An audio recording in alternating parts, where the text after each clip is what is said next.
My name is Alan Kristal, and I'm the Associate Head of the Cancer Prevention Program, which is part of the Division of Public Health Sciences at the Hutchinson Cancer Research Center.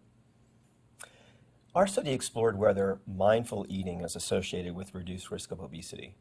So people who eat mindfully have a clear awareness of the physical and emotional sensations around eating, so they tend to eat in response to hunger and not anxiety or depression.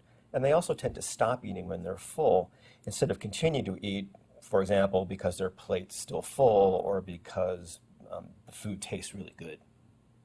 We decided to do this study based on a study we had published a few years ago that found that middle-aged men and women who practice yoga gained less weight over 10 years than those who didn't.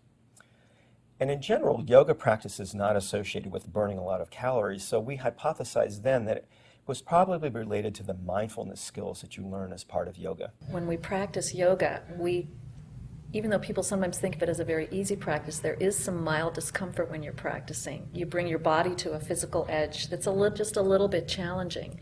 And then one of the things you do is develop the inner resources to stay with a little bit of discomfort. You develop a softness inside, ability to stay mindful, so that when you go home that night after yoga class and you open up the fridge and there's a chocolate cake in there, you have some resources inside to stay with the discomfort of not eating the chocolate cake.